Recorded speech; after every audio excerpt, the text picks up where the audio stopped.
তৃণমূল ছেড়ে কংগ্রেসে মৌসুম বেনজির আর তৃণমূল সাংসদের দল বদলে মালদার রাজনীতিতে নয়া সমীকরণ তুঙ্গে উঠেছে রাজনৈতিক চর্চা। মৌসুমের দল বদলে কি মালদা বদলাবে? 26-এর ভোটের আগে এটাই এখন কোটি টাকার প্রশ্ন। आज बहुत खुशी का वक्त है। मौसम भी बदल रहा है, राजनीतिक मौसम भी बदल रहा है पश्चिम बंगाल में।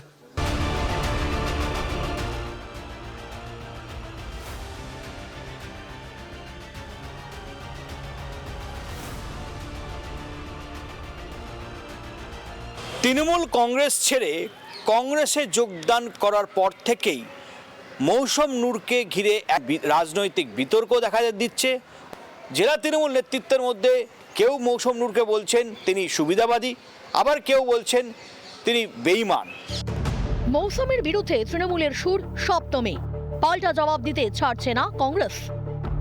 তৃণমূল দল এই পশ্চিমবঙ্গে ক্ষমতায় আসার পর তারাই এই সংস্কৃতিটিকে আমদানি করেছে, একটার ঘর ভেঙে নিজেদের ঘরে নিয়ে যাওয়া তারাই শুরু করেছিলেন। ঘরের লোক যখন ঘরের প্রত্যাবর্তন করছে তখন তৃণমূলের নেতাদের মাথা খারাপ হয়ে যাচ্ছে। এখন ওনার রাজ্যসভার সাংসদের টার্ম প্রায় শেষের পথে, তাই উনি ভাবছেন আমার এটা চাই, ওটা চাই, সেটা চাই। একজন ব্যক্তিকে তো দল এত কিছু দিতে পারে না।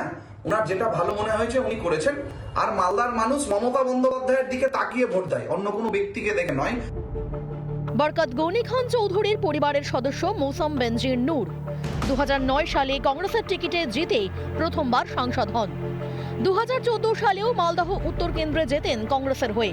2019 সালে লোকসভা ভোটের আগে তিনি তৃণমূলের নাম লেখান।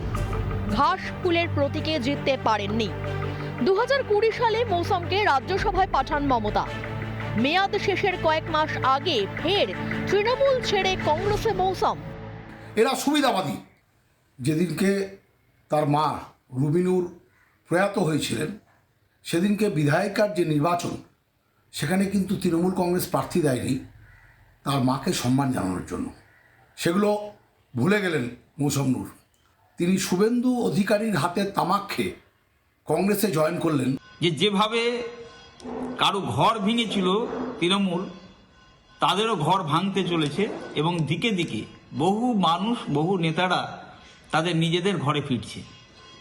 কিন্তু তখন মনে ছিল না যখন এভাবে কংগ্রেসের ঘর ভাঙা হয়েছিল?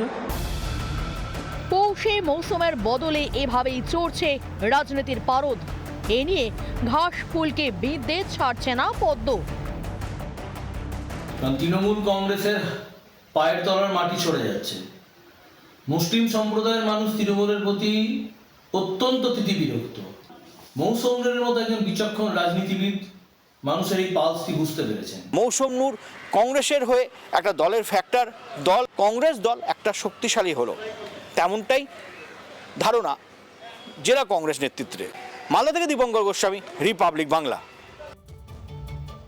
নানা ধরনের কন্টেন্ট দেখার জন্য লাইক করুন, শেয়ার করুন আমাদের ফেসবুক পেজ, সাবস্ক্রাইব করুন আমাদের ইউটিউব চ্যানেল। পাশাপাশি অন্যান্য ব্রেকিং নিউজের জন্য অবশ্যই চোখ রাখুন রিপাবলিক বাংলায়।